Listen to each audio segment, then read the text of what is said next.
Welcome to morning మన్నా. నేటి వాక్య దర్శనం కొరకు ఎజ్రా గ్రంథం 7వ అధ్యాయం 10వ వచనం. ఎజ్రా యెహోవా ధర్మశాస్త్రమును పరిశోధించి దాని చొప్పున నడుచుకొనుటకును ఇశ్రాయేలులకు దాని కట్టడలను విధులను నేర్పుటకును దృఢ నిశ్చయము చేసుకొనెను. మరొకసారి దేవుని వాక్యంలో నుండి ఎజ్రా భక్తుడు కలిగి ఉన్న ఒక శ్రేష్టమైన లక్షణాల గురించి ఈ ఉదయకాల సమయంలో వాక్య దర్శనంలో 4 ప్రాముఖ్యమైన సత్యాలు మనం నేర్చుకోవాలి. నెంబర్ 1, ఎస్టాబ్లిష్మెంట్, స్థిరపరచుట, నిశ్చయము చేసుకొనుట. దేవుని వాక్యంలో దృఢ నిశ్చయము చేసుకొనెను అని మాట కనిపిస్తూ ఉంది. ఉదాహరణకి ఒక పెద్ద భవనం కట్టాలి అని అంటే దానికి పునాది స్థిరంగా వేయబడతా ఉండాలి. పునాది వేయబడకుండా ఎంత పెద్ద కట్టడమైనా కట్టడానికి అవకాశం ఉండదు. అలాగే మనం కూడా దేవుని యందు ఎదగాలి, ఇతరులకు నేర్పించాలి అని అంటే మనకొక దృఢ సంకల్పము, నిశ్చయిత మనకు ఉండాలి. మనం ఏ మాత్రము నిశ్చయిత తీసుకోకుండా, దృఢ సంకల్పం లేకుండా, అలాంటి పునాది లేకుండా ఇతరులకు బోధించడానికి కానీ మన జీవితాన్ని లీడ్ చేయడానికి కానీ అవకాశం ఉండదు అన్న విషయాన్ని ఈ ఉదయకాల సమయంలో మనం గ్రహించాలి.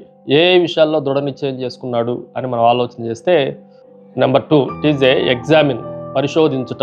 ఈ మాటను కూడా మనం జాగ్రత్తగా ఆలోచన చేస్తే ఎజ్రా యెహోవా ధర్మశాస్త్రమును పరిశోధించి అన్న మాట కనిపిస్తూ ఉంది.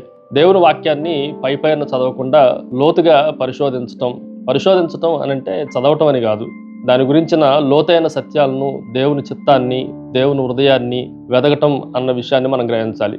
ఉదాహరణకి ఒక కార్మికుడు బంగారు నిధి కోసం ఆ గనుల్లో పనిచేస్తున్నప్పుడు పైపైన మట్టిని ఎప్పుడు పట్టించుకోడు. ఆ నిధి ఎక్కడుంది, బంగారు గని ఎక్కడుంది అని లోతుగా దాన్ని తవ్వుతూ ఉంటాడు.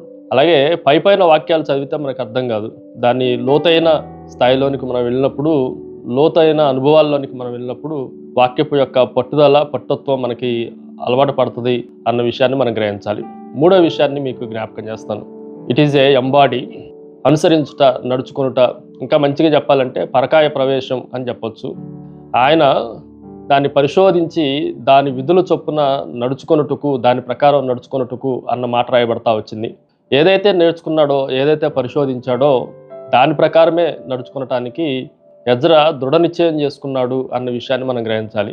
చాలా సందర్భాల్లో డాక్టర్ ప్రిస్క్రిప్షన్ రాసిన తర్వాత ఆ ప్రిస్క్రిప్షన్ తీసుకెళ్ళి మందుల షాప్కి తీసుకెళ్ళి మందులు తీసుకొని ప్రిస్క్రిప్షను, ట్యాబ్లెట్లు జేబులో పెట్టుకుంటే కుదరదు. వాటిని మనం వేసుకుంటేనే కానీ అవి మన జీవితాల్లో మన రోగాన్ని కుదురు పట్టడానికి పనిచేస్తాయి. అలాగే వాక్యాన్ని, అదేవిధంగా వాక్యంలో ఉన్న వాగ్దానాలన్నింటినీ మన మనసులో పెట్టుకుంటే కుదరదు. దాన్ని మన జీవితాల్లో అప్లై చేసుకొని దాని ప్రకారం జీవిస్తే ఇతరులకు ఆశీర్వాదకరంగా ఉండడానికి అవకాశం ఉంది. Finally it is a educate, నేర్పించుటకు.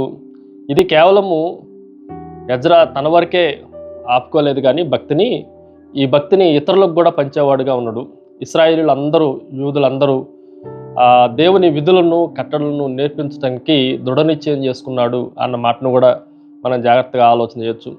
ఓ మంచి పాత్ర తీసుకొని ఆ పాత్ర అంతా నిండిపోయిన తర్వాత అది ఎలాగైతే పొంగి పొరులుతూ ఉంటుందో మన జీవితాల్లో కూడా దేవుని వాక్యాన్ని మనం నిండుగా పొందుకొని అది ఇతరులకు ప్రవహించేలాగా, ఇతరులకు పంచేలాగా మన భక్తి ఉండాలి అనేది ఎజ్రా జీవితంలో నుండి మనం నేర్చుకోవాల్సిన ప్రాముఖ్యమైన సత్యం. ప్రార్థన. సకల ఆశీర్వాదములకు కారణభూతుడవు తండ్రి, మరొకసారి ఎజ్రా లాంటి దృఢ నిశ్చయాన్ని మేము కూడా చేసుకునటానికి, వాక్యాన్ని పరిశోధించడానికి, దాని ప్రకారం జీవించడానికి, ఇతరులకు నేర్పించడానికి మీరే సహాయం చేసి మహిమ పొందమని యేసు నామమున అడిగి వేడుకుంటున్నాం తండ్రి. ఆమెన్. God bless you.